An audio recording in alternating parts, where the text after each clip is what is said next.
lots to watch last night on television if you were sitting in front of the tube. Yep. No baseball game, which it turned out was a good thing because I was already distracted, and a baseball game with a hockey game, and believe it or not, a soccer game would have probably been too much to handle. And you know what, Bob? You know what? I actually, at one point, you're right. The hockey's going, the soccer's going, and I'm saying, where's my baseball game? Because there has been a baseball game, for every night for the past week or so. Yeah.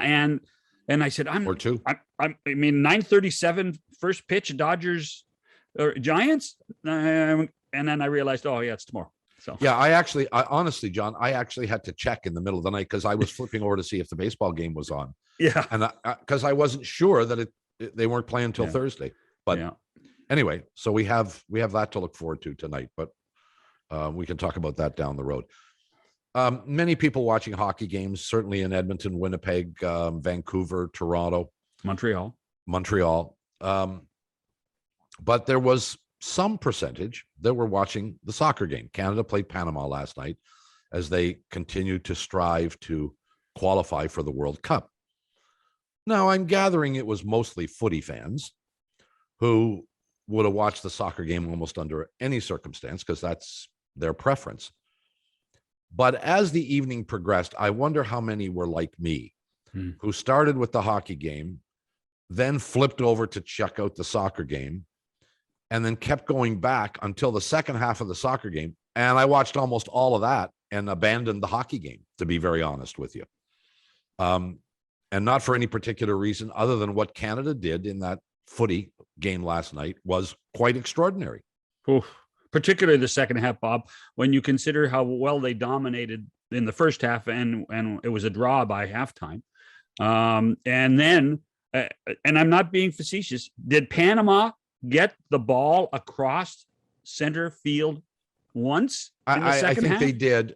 In fact, I know they did. They actually had a shot on goal in the second half, but not very often. Not very often. And when they did, it was already 3 or 4-1. Yeah. I mean, Canada was all over them. It was unbelievable. The real story, though, was the real emergence. And I say emergence because we've seen this kid play before and he's played well and we've heard about him. But last night, what he did will put him on the map forever.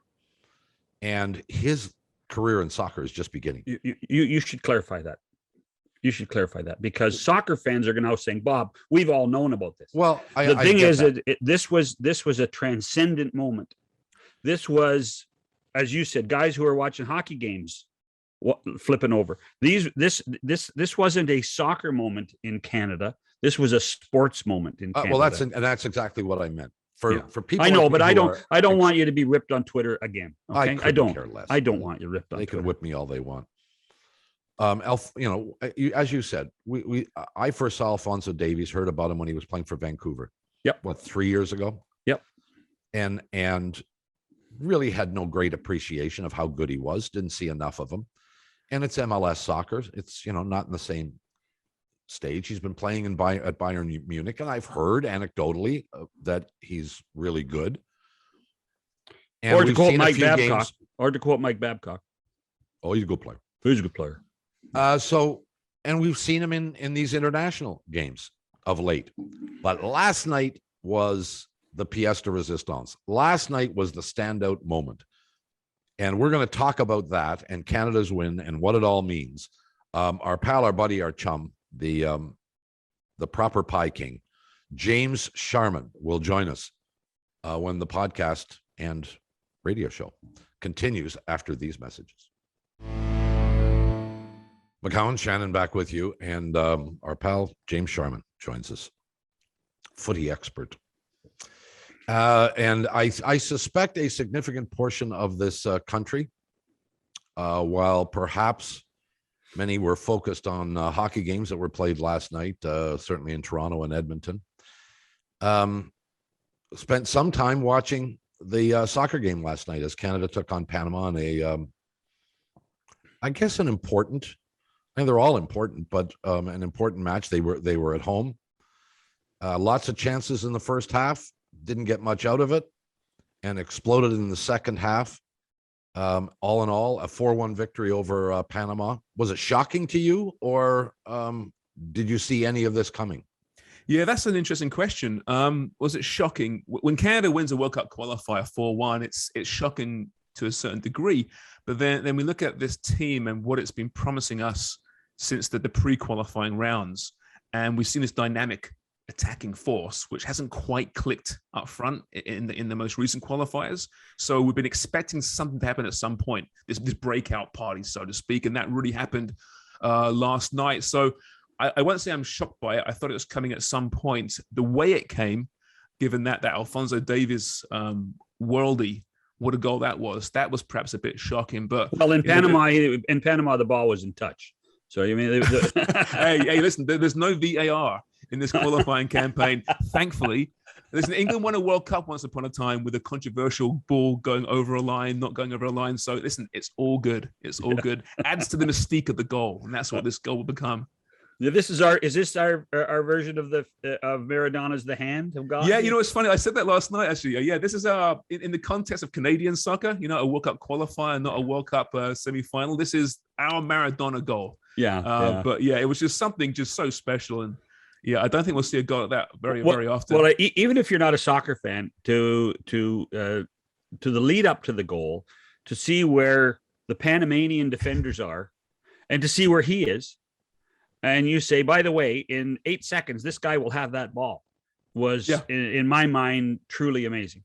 If you just appreciate athleticism, I don't care if you like soccer or not, just to watch that goal, and he had no business getting there that quickly. It was like watching a video game, hammering is it the C button? I don't know. I haven't played video games for years. Well, ask Bob. He's big into video games. Yeah, I'm sure I'm not. But, well, look, continue, James. Continue. Yeah, well, I mean, just seeing how he got to that ball so quickly.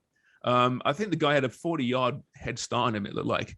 And then not just to win the ball, but the little deft touch between his legs to keep the ball in, so to speak.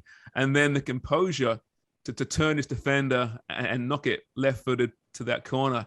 I mean, what a goal. That's as good a goal as you're going to see. And I can't remember in all my years watching sports a pure demonstration of raw pace than that goal. We've seen it perhaps defensive plays from Alphonso in the past, but I don't think there's a quicker player in world football than Alphonso Davies. Maybe in world sport. I mean, that was ludicrous. This guy be making 100-meter finals. I'm sure of it if he switched to track and field.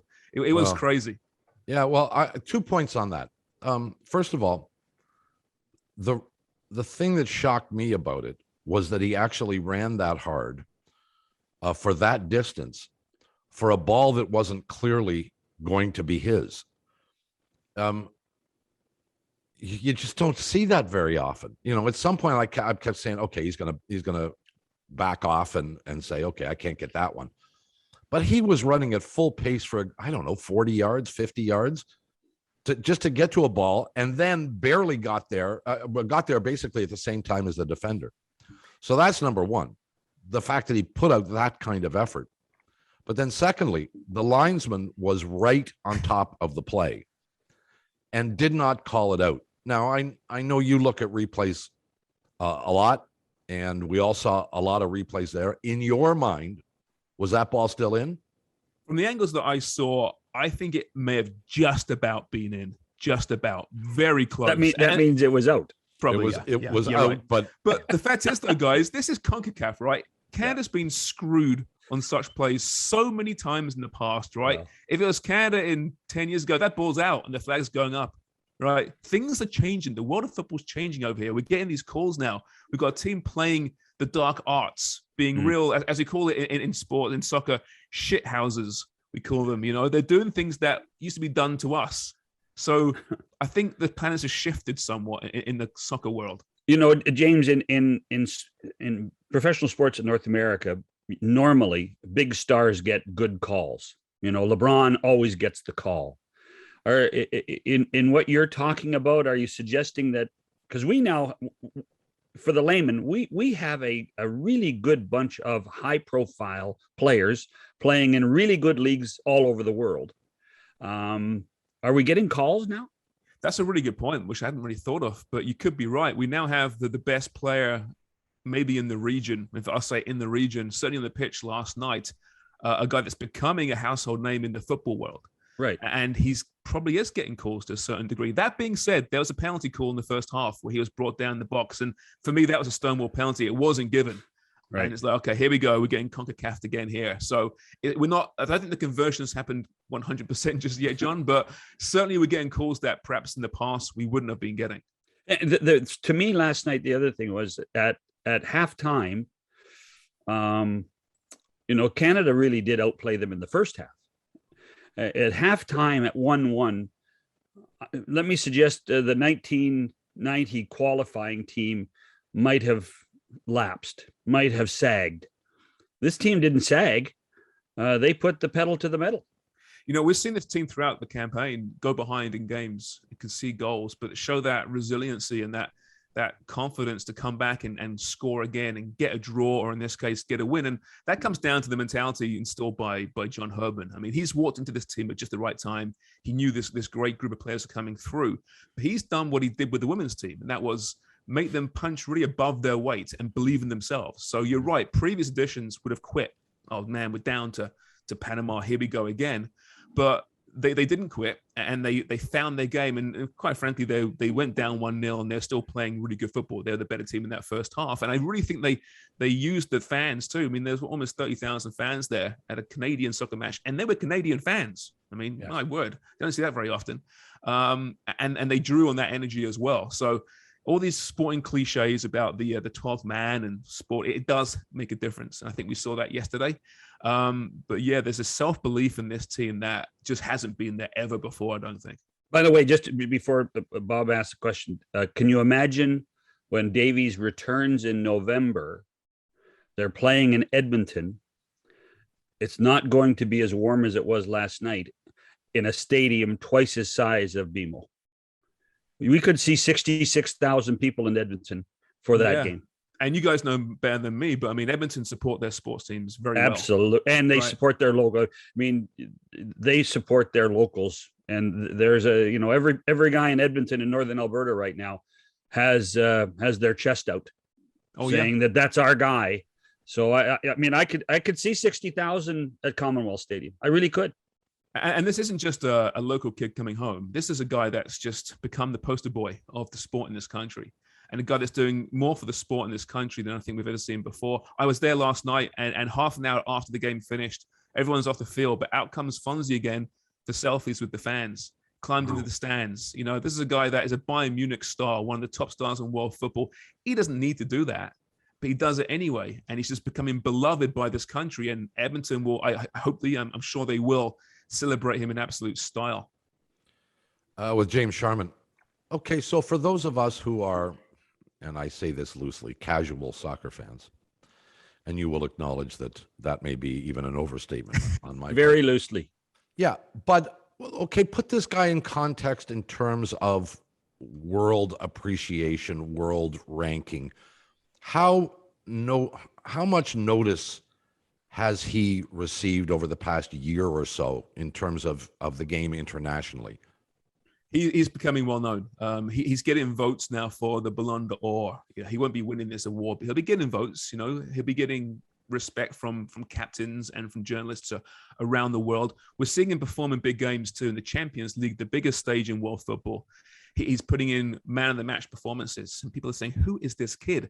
He's a highlight reel. And so far, the highlight reel has been through his defensive play, how he'll track back and get back in position when maybe he's out of position through his sheer pace. And people love watching that. It looks great on television. It looks great in the stadium.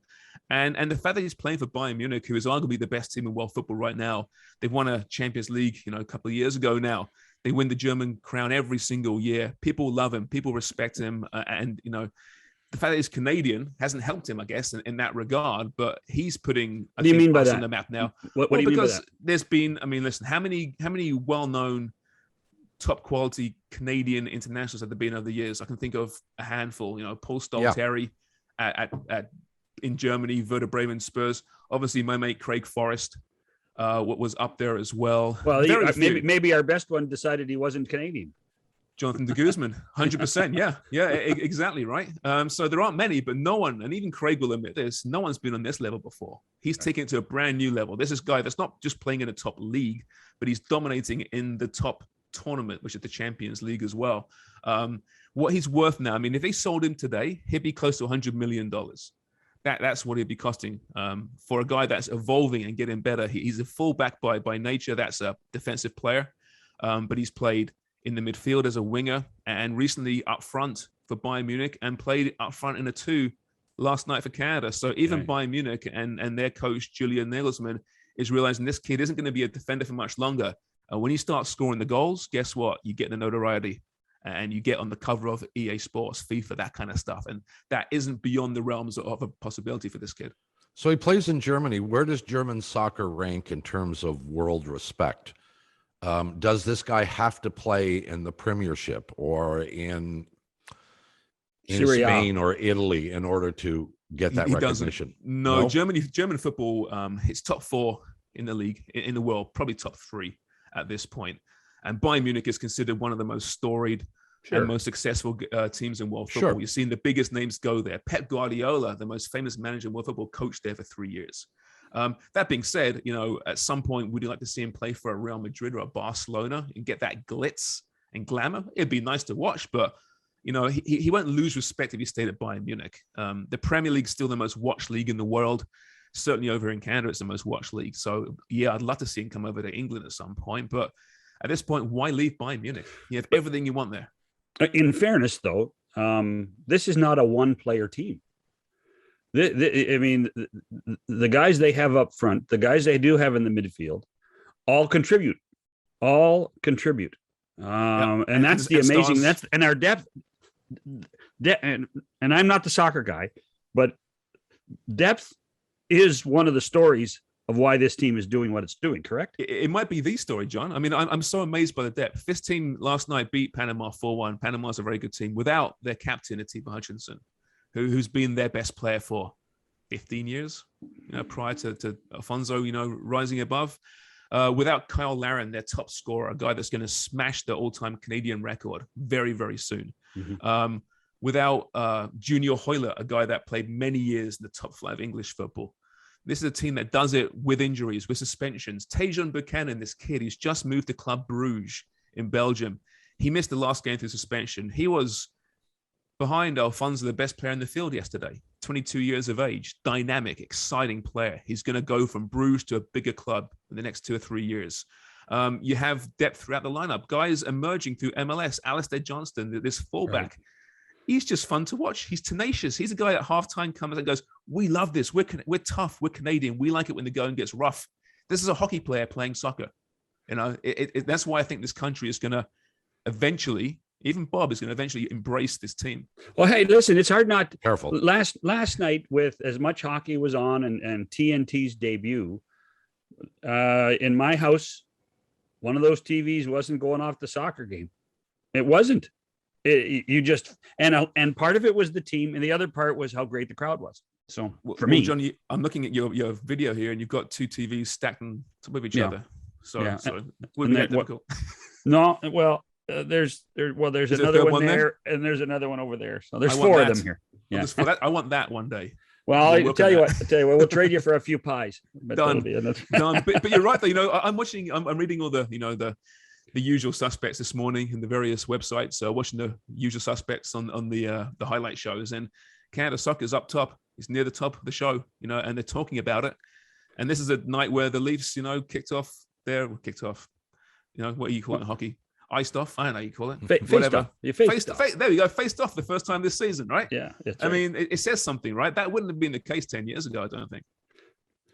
Well, I don't know. I think you have the 2 pieces of a story that draw headlines in this game last night. You have a victory, first of all, and you have the Maple Leaf. Well, yeah, and you have a star player and a guy who, look at, if for a non-soccer guy, of course I'd heard of Alphonso Davies, and I'd heard of Jonathan David, and I knew a little bit about these guys and what they were potentially capable of doing. But if you watched last night, if you saw the Davies goal, you had to be impressed. And the reaction of the announcers and the crowd, and in general, you don't have to be an aficionado of the game to appreciate the greatness of that play. And that's I mean, so you had the perfect storm, a victory in an important game and a player at what, 20 years of age who may almost assuredly will be the greatest soccer player this country has ever produced. Is already, yeah. Well, maybe, yeah. Okay, I'll buy that. It is already. I mean, it's sort of like, Wayne Gretzky at age 17 or 18 when he went to the Edmonton Oilers, or there's all kinds of comparables like I that. think what we need and what we had last night, and I think most teams need this, or sports, that moment. That Sure. moment you can now, when you think of Canada playing, I think we're going to think of that goal. Of course you will. Some Oh, good yeah. results. And I think you need 100%. that occasion, and every great team, good team, has that moment when that tipping point where they become from being a good team to having something. Oh yeah, remember that day when Alphonso scored that goal? I was there. Where were you? It was where were you moment for Canadian soccer. And I understand it's just qualifying, and so far, the team's accomplished nothing. I understand that, but for Canadian soccer to be where they're at, and to hang their hat on that goal and that player, that's a huge stepping stone, I think, for this team to become part of the sporting narrative in this country. 1986, when they went to the World Cup last, we didn't score a goal. We couldn't score a goal. As great as those players were, and some of them I know, including Leonard Uzi, we worked hard, but we couldn't score. We had no skill up front. What has changed in our country that says we can create skillful soccer players as opposed to grunts? I think part of it is the world's got a lot smaller in sport. So you can be a good player and you're going to be discovered by someone and taken to a big club at some point, or get the opportunity somewhere else. Coaching's improved. The game very slowly has become more professional here, very slowly, and we're still not there just yet. But with MLS being born in 2007 here in this country, that professionalized the sport to a certain degree, and it's slowly filtering down. More kids are playing football now, in more organized football. I think it's just the world itself has got smaller, and Alphonso Davies may have been an Alphonso 30 years ago, but he wasn't discovered. He wasn't seen by anyone, never got that chance. It happened now and again, like Craig Forrest got his opportunity at 16. He went over to England. He was, he's a late starter, but he was discovered by someone at Ipswich and West Brom too, where he almost joined as well. Didn't hurt he was 6'5" as a goaler. Didn't hurt at all. Yeah, for a 16-year-old kid. Yeah, precisely. But he just wasn't, and unless you had connections or you at the right club had connections, it didn't happen. Now, if you're good enough, you'll be seen. Someone's going to see you. Yeah. But there is a development process in all sport. And the best way to develop is to be surrounded by the best players you possibly can be. And don't you think that a lot of this success, and it's not just Davies or David, it's almost across the board.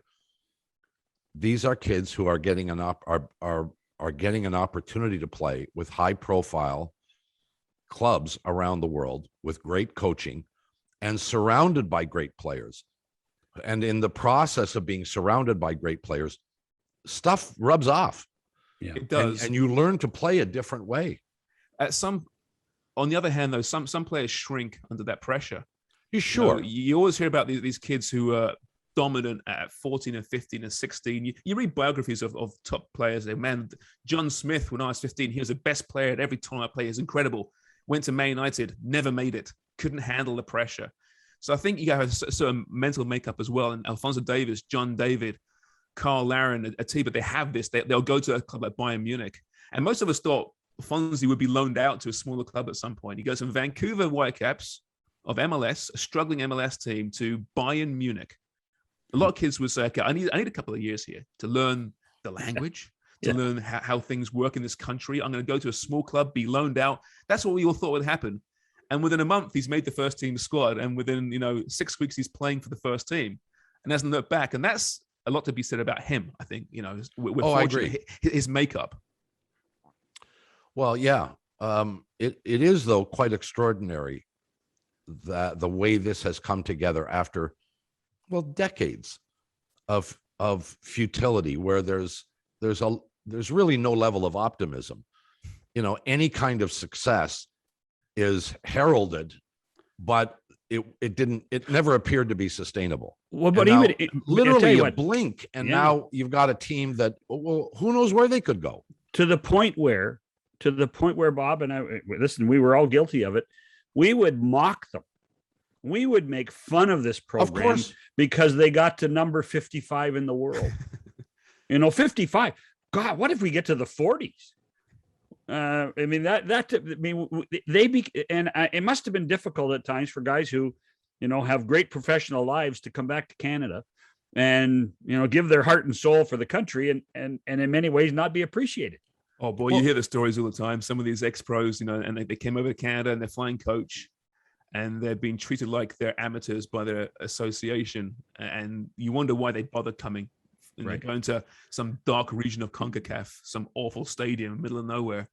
And it has changed. But I think we should also take a breath in that this is a great moment and we should be celebrating it. But they haven't accomplished anything just yet, right? This could still be derailed. And I think longtime Canadian observers still kind of expect something to go wrong at some point. I've seen no evidence to suggest it will, but that dark passenger on my shoulder thinks, man, they're playing Costa Rica next, and they're not a bad team. They could lose that, and then they're playing Mexico. They could lose that, and before you know it, they're in fifth place, looking outside, looking in, right? Yeah. All right, but you mentioned Mexico, James, and I was just about to say, as impressive as last night was, maybe the draw in Mexico was as impressive and as indicative of the fact that this team may be over the hump, at least the CONCACAF hump. What do you think? Yeah, that's a good point. I mean, no one expected, except perhaps for Canada, expected them to go to the Azteca Stadium, one of the most, storied, historic, intimidating stadiums in world sport. They've never won there before, never won there. And all the times they played there, which is a lot. And to go there and get a well-earned draw where at times they were the better team in that match. Mm-hmm. And that turned some heads for sure. And that probably just added to this confidence and this gusto, which is why the Jamaica game was a bit of a letdown next time out. Now, that being said, it's an awful pitch, it's some suspensions, but that was a bit of, okay, back to reality here. And then 4-1 Panama, and here we go again. But yeah, that result, to do that against a Mexican team that isn't the same as it once was, perhaps, but it's still Mexico. It's still a footballing nation. It's still the best team in the region. Is extremely impressive, and just showed that this team should qualify for a World Cup with those types of results. We want to get to a little bit more on this, and then the after effects of last night's game. All the stuff that were you out partying, Bob, or what? I was not out partying, but Canada was trying to party, and Panama was more than just a little pissed off. And we want to address that situation. James Sharman is with us. We'll pause and come back after these messages. McCowan and Shannon and James Sharman, our soccer guru, is with us as Canada beat Panama last night 4-1. They're now third in the play in this qualifying. Top three, correct me if I'm wrong here, Sharman. Top three get in automatically. The fourth has to go to some kind of other playoff. Another play-in tournament. By the way, here's the most important question of the whole show, James. Is it Qatar or Qatar? I have no idea. I use whatever comes out of my mouth, different times, different pronunciations. Okay. Just own the word, you're broadcasters. Just own it when you say That's it. Right. It's fine. Okay, so going to Qatar would be a big thing. Going to Qatar would be the next step for this. Well, that's the whole federation. Objective right here. Yeah, that's step number one, isn't it? Yeah, but are we better than the Americans? No, we're not. And listen, the States is similar to Canada in that they're a young team. They're developing. They've had a bit of a lull. That they're transitioning between the old guard and the new guard. Their new guard is still very good.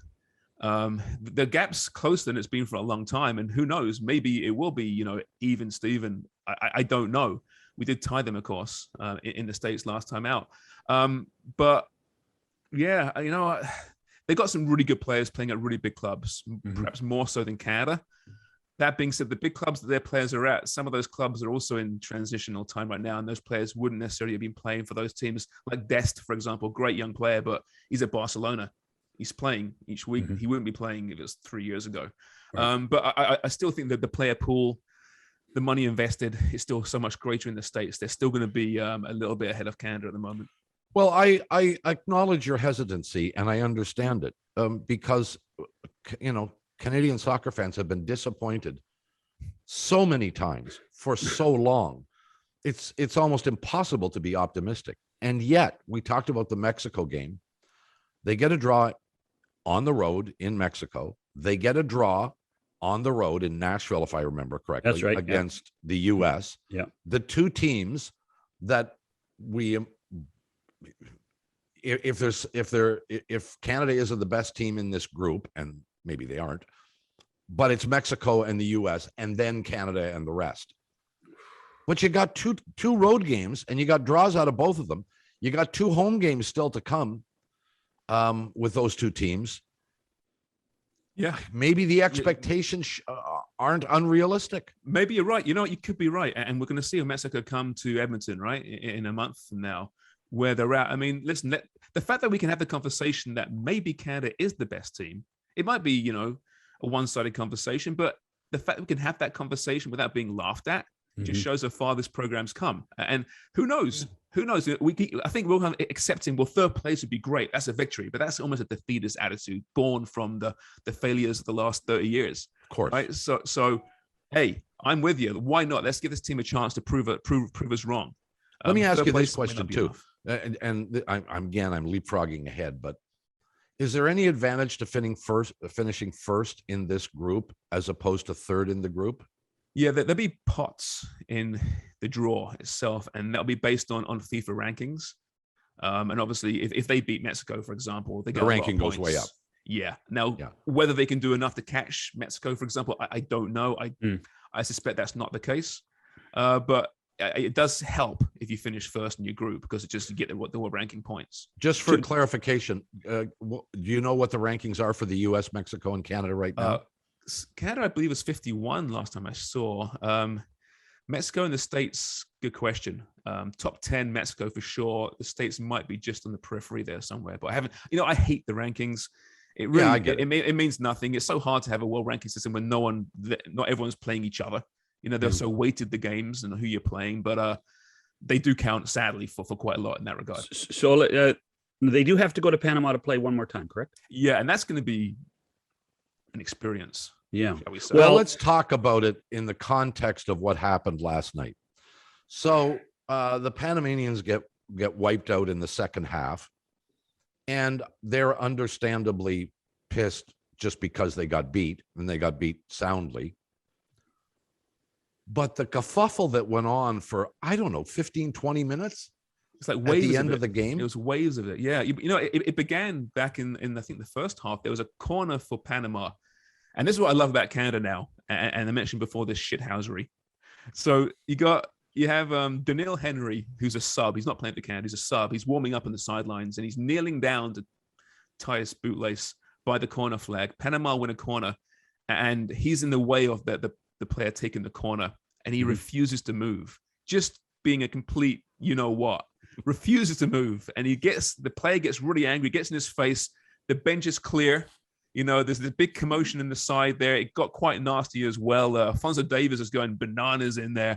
It was actually a lot of fun to watch. We got to get the violence out of soccer, James. We got to get the violence out of soccer. Yeah, exactly. And then I think that carried over. There was an edge to the game from that point onwards. And then post-match, Panama was sulking. I'm sure part of it was, listen, boys, they're coming back to our park in a few months' time, and our fans are going to be nasty and angry. Let's build this. Let's set this up for something and see how tough these guys really are. And that is a concern. But I don't know. I spoke to Stevie Caldwell, who played for Scotland, long-time player. He's a hard-nosed centre half. He's tough, Stevie, real tough. I've played against him in a charity match. Even now, he's tough. And he's getting angry, saying, what are they doing? Why would you play into the hands of Panama? And he made complete sense. But on the other hand, I like the edge that Canada showed there. I like the fact that they didn't back down. They weren't intimidated. Previously, in CONCACAF games, they've been intimidated. So I like the pushback a little bit, but they might rue that in a few months' time. Dare I remind everybody of 2016 and all we had to do to go to Honduras. Don't remind us. James, what was the final score? 9-0. I think it was 8-1. I thought it was 8-1. 9-1. It wasn't 9-0. It was 8-1. 8-1. 8-1. I think Oh, we sorry. scored first, actually. But they quit, right? That was an example, prime example. A team that quit and wilted under the pressure. And when you talk about going to Panama and playing there in front of the home crowd, it's not just a game.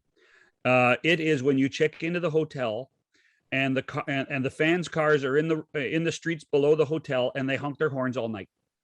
So nobody's going to sleep in the hotel that night before the game. It is a religious rite in many of these countries for a World Cup qualifier, and these guys, I think, are hardened enough and used to it, but it's a fact of life. And then we're going to be talking about throwing the bags of urine on. We know we're going to get the bags of urine thrown on the pitch at all. In the field. But you know what I mean? Yeah, I think they're tough enough. I think they're resilient enough to deal with that. But and every time I expect this team to take a step backwards and to wilt, they don't. They come forward in the front foot every single time. But they haven't yet seen that environment. Even at the Azteca last week, great result and all, but it wasn't a packed Azteca. It wasn't like it would be later in qualifying. It shouldn't have been anybody in the place, James. There shouldn't have been anybody in the place. I mean, my God, but it's FIFA are cowards, right? So why would they enforce any stadium ban after that continues for 10 years now? Well, they should be another ban coming. There should be, and that was, if people are unaware, it's the homophobic chants in Mexican football. Yeah. It's been happening for 10 years now. It's been happening a lot recently in the internationals, and they get a little ban and they come back and they don't stop. The same as the Hungarian fans in UEFA right now. They just don't learn their lesson, and the governing bodies are too weak to actually make a stand. We have talked a lot about the players and the cycle of development that has taken place to put Canada in a position where we can have this kind of a conversation, where we're not necessarily confident, but we are legitimately optimistic. Coaching plays some role in this. And John Herdman, when he came over to the men's side, I think there was a level of optimism that he might be the right guy at the right time. And you can coach your ass off, and if you don't have the players, it's not going to do much good. So I don't want to put too much emphasis on the significance of that he has had over the past few years on this program, but you know better than John or I. How good a coach might this guy be? I think he's really good. Yeah. And, when he made the jump from the women's team, there was a lot of conjecture and criticism about why would you hire a guy with no experience coaching men to run Canada's men's national program? And he speaks a good game, talks a big game, and he, chatted himself into that role. He's a good salesman. He's a great salesman. But he's also a really good coach, and he's a very modern coach. Tactically, he's very aware, and he's got this team playing all variety of different systems. But what impresses me the most is what I mentioned before, how he has his team just believing in itself. And he puts so much credence on the confidence of the group. And we saw that with the women's team, now the men's team. He has every player wanting to play for him. And you can imagine how a lot of, if it's a veteran-laden team saying, yeah, by the way, we've got a new coach and he's only coached women before. You can imagine an old school veteran-laden team resenting that and rebelling. So I think he knew what was around the corner, this young talent, and they were bought into to John Herman's message. Mm-hmm. You speak to anyone that's coached with him, they're always very impressed with how meticulous he is and the depths he goes to in the modern coaching sphere, from the sleep studies to the nutrition, the diet, the analytics. He wraps it all into one umbrella, but he's also a real good football man who loves the sport, comes from the northeast of England, right? It's football country, Newcastle, right? Sure. He knows the game. He's seen it, the good, the bad, and the really ugly. So he's a football man through and through, but he's a very modern football man. And I think we give him so much credit. I wonder what's next for him. Obviously, he's looking to 2026 when we host a World Cup, at least 10 games in the World Cup. Beyond that, he's an ambitious guy. You don't get much more ambitious than John Herdman. And I do wonder if he sees his future in club football. Well, I was going to ask you that very question. I mean, at what point does a top level club look at this guy and say, there's something here, we should at least be taking a look at him? I would think it'd be pretty soon. I mean, my God, TFC are looking for a coach, at the moment, right? Yeah. Surely it's been Well, aren't mentioned. we? I mean, I'm talking beyond that, to be honest with but you. maybe that's the next step. I think it'd be a big jump for a European team, a decent sized European team, to get a Canadian men's coach and say, hey guys, this is our new coach. He might have to either get an assistant job. I can see him jump into MLS first. And I think he would walk into a job, get past this World Cup. I think he's around at least 2026 because just hosting games, he's always mentioned that's huge for him. He's still quite a young guy. But beyond that, if he's successful for this campaign and gets another World Cup out of it in 2026, I think in MLS, he'll walk into a job in MLS, do a couple of years there, and then maybe he can get jumped to Europe once again. But he loves Canada. He's a proud Canadian, to be honest with you. He really is. You touched on it earlier that players were coming back in previous years and weren't getting treated as well here to play for Canada by hook or by crook for whatever reason that they were in their club teams. In other sports, and we had Nick Nurse on talking about how he's going to help recruit players to play for Canada. A lot of it is how that relationship, not necessarily how you coach them, but a relationship in recruiting players to play for your country. Hockey Canada has always done a magnificent job. That's why hockey players want to play for us, because Hockey Canada is like the 33rd professional team in the NHL, and you get treated like a king. Is that one of John's strengths in how he treats the players? And so there is that relationship, even if a guy's playing in Europe and he has to come home. I think that's one of the understated talents of John Herdman, that he can convince people. We're seeing the young players he's bringing over. Stefan Eustáquio, for example, a guy that he found and convinced to come over here, a guy that's been playing in Portugal, could have gone that route and didn't, because it's quite the selling job, right? Because let's be honest here, Canada soccer hasn't got much money. You're not going to be treated like Canada hockey, for example, will treat players. You just haven't got the money, as simple as that. Right. But it's amazing what winning does, right? And you have a successful team going to a World Cup. You can say, listen, come to our team. You'll play with Alphonso Davies. There's a draw there. You're playing with a guy that's got connections to the biggest European clubs in the world. You're seeing players making a leap in their careers through playing for the Canadian national team. So it's far more of a more compelling choice, I think, than it used to be. When, man, it was tough. You'd take 5 flights to get across the Atlantic because it's cheaper, than other routes. So things are changing, but you're never going to be treated like gold when you're here, because it's just the money just isn't there right now. But if you're playing for a big European club, making lots of money, that's not that big a deal, I don't think. But I think you're right. I think John Herdman very much has been key to that. And he will convince you. Like I said, he's a salesman. He's got that smile, right? He's a wool in sheep's clothing in many ways, because he's tough as well. But, he could sell, he could do a good job convincing anyone of anything. Well, Cole to Newcastle. They could sell Cole. That's a much better. I was going to go a different route, which would have been very inappropriate, but that's a much better way. There you go. For the ignorant like me, are there Canadian players playing around the world that are not playing for this team by choice? Yeah, I mean, to be honest with you, there are people out there who follow that very closely. There are a couple of young players still deciding, but most of them, I think, are being discovered now, and are being identified at a very young age and are getting capped pretty early. So you're seeing more and more of that now. But they're always digging up new names and finding. It's amazing actually how football works. No matter what country you're playing, we're seeing it now with the biggest teams in the world. How your passport only means so much. It's more about where your mother was born. Jamaica made a big point of it last 2 years, recruiting players from England in particular, who aren't Jamaican necessarily, but have some lineage there, which gets them in the team. It is an interesting part of the modern sport, but modern soccer in particular, finding that talent. Who cares whether they've been here or not? But for clarity, what I'm really referring to, James, is are there players who were invited to play for this team who chose not to? Not that I know of. Not at the moment, no. Oh, okay. No. And if they have, it's because they're very quiet. There's no one out there who's a real solid player that we know is really good, who we're waiting on, as far as I know. Okay, good. At least no one playing at a top league anyway. Well, it was an extraordinary night, and soccer fans don't get very many of these, or at least haven't had very many of these. Perhaps there are more to come. That is the level of optimism that exists here. And to see a goal like that. Well, that's the blueprint for attracting an audience, I think. It's not just the win, because that goal will serve as a promotional vehicle for years, literally. Not, a lot of people saw it live last night. A whole bunch more saw it when they turned on their, picked up their telephone this morning, and started scanning through.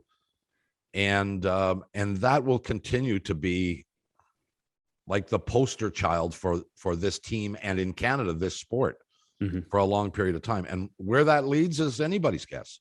I think people that otherwise may have been, on the outside looking in, might now think, I've got a chance to go to Edmonton in November and see this Alphonso Davies kid play. I'm going to do that. We want to see superstar players. And that goal, I think, may have created that. I haven't watched Sky Sports this morning just yet. I can't, because it'd be an illegal stream. We can't be doing that. But I'm pretty sure they'll show that goal. I'm pretty sure they'll show that goal. And I guarantee you that they wouldn't have been showing Canada, Panama highlights if not for that goal. So we'll wait and see. I almost guarantee it. I wouldn't be able to fathom a level of understanding as to why they wouldn't show it. It was, there are a lot of great goals. It wasn't, I don't know, was it the greatest goal I've ever seen? No, I don't think so. No. Might have been the greatest Canadian goal you've ever seen. Well, it was. One of the greatest shows of athleticism I think we may have ever seen. That's for sure, the sheer pace. If you don't show it, it's because you're biased. And who can be biased against Canada? Everybody loves We're us. so likable, right? Yeah. Yeah, exactly. we are. Well, except for Shannon. I was going to say that. So the two guys that I'm talking to, neither were you were born here, I don't think. And I'm the only one born here, and I'm getting ripped. It's good. Well, we're glad you stayed. Hey, how's the pie business? It's going great, thanks. Yeah, we're in pie season, so things are getting a little bit crazy. We're trying to keep up. James, it's like soup. 12 months a year. 12 months a year is pie season. That's what I've been saying. I've been trying to convince people of that, and we do sell pies in the summertime, just not quite as many as the wintertime. SHARMAN's proper pies, and now you're delivering outside of Toronto, right? Yeah, we're expanding to Hamilton very soon. We'll be across the southern Ontario within the next few weeks. So just follow us on our social channels, and as soon as we expand, we'll let you know. SHARMANsproper.com. .ca. .ca. Oh, .ca. Even better. SHARMANsproper.ca. Beautiful. And John and I have both eaten. I'm going to make pies. I'm going to make an in-person visit. Good stuff, mate. Let me know when you're coming down, John. Right on. We'll take care of you. Well, Beautiful. Maybe Shannon can pick me up on the way. Now that we're kind of neighbors. We don't want our staff being starstruck. James, here's the problem with that. Here's the problem with that. I would drive to the house. I would sit out front in my black SUV, and Bob would sit in the back seat. That's what would happen. I do believe that 100%. Yeah. What the hell's wrong with that? Seems You very guys make natural that to sound me. like there's something abnormal about it. And then demand a receipt at the end. Screw the We'll just receipt. if you take the Uber sticker off your window, John, that might make it easier. We've all got to make a buck somehow these days. Well, hey, I'd be where happy, we are, James. I'd be happier, James, if he got a better car, because the limo service I usually use, I don't need a stretch, but something nicer would be better than my car is just fine for you, the sir. 67 Pinto that he picked me up in. Yeah. No disrespect to Pinto or Ford. I was going to say the Ford people are online too. They don't still make the Pinto, do they? I don't think so. No, they don't. Because in fact, with good Mr. cause, Nader, I think. Mr. Nader had a big say in that. Yeah, well, among others, yeah. Bob. Sharman, it's not often we get a chance to sit and chat and have a feel-good day about Canadian soccer. So we're glad we had this opportunity. And we should tell people, we booked you to come on the show before all this happened. Mm-hmm. So we really didn't know. Well, we could have been talking about another disappointing night or an unexpected draw or, whatever. And as it turned out, one of the most memorable nights in Canadian soccer history. And we're thrilled that we got a chance to chat with you. And we're going to do it more often as we wade through this qualifying. Thank you. Maybe we should do it from Edmonton. Why are you going? Are we going? Who's going? Well, maybe the show goes on the road to Edmonton to watch Alphonso live. We never know. Well, when you get that Ford Pinto sponsorship, that's right. Possible.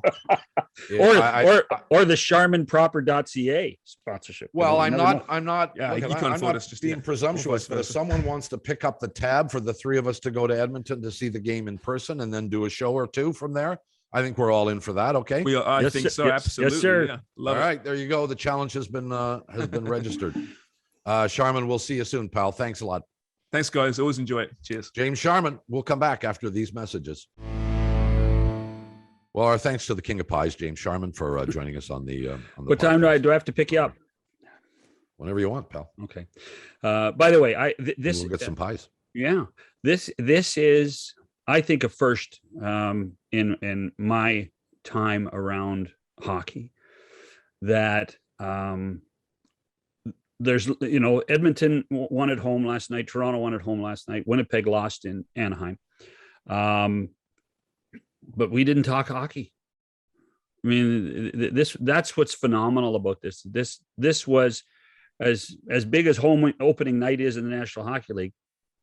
It wasn't the story. It wasn't the story. And I mean, I will tell you, I think we mentioned it during the our time with James. James was booked before all this happened. We are not exactly reacting to an extraordinary night. It's just to our benefit that Sharman had agreed to come on, last week, right? Yes. Yeah. And I'll check with the producer. Yeah. Well, I mean, the fact that there were hockey games last night, you're right. Under normal circumstances would have dominated the conversation, and maybe a mention of the soccer game. Yeah. How lucky we were to have Mr. Sharman booked and able to talk about it. Is there anything in 30 seconds you'd like to mention about last night's hockey games? If I'm the Maple Leafs, I'm concerned. Boy, for the longest period of time, they were gripping the stick a lot tighter than they should have. A team against Montreal, and probably the feel-good story out of the Toronto-Montreal game had to be the Jonathan Drouin, who had some issues off the ice, mental health issues off the ice last year, was able to score in his returning game in the National Hockey League. It put a smile on my face for a while. Yep, absolutely.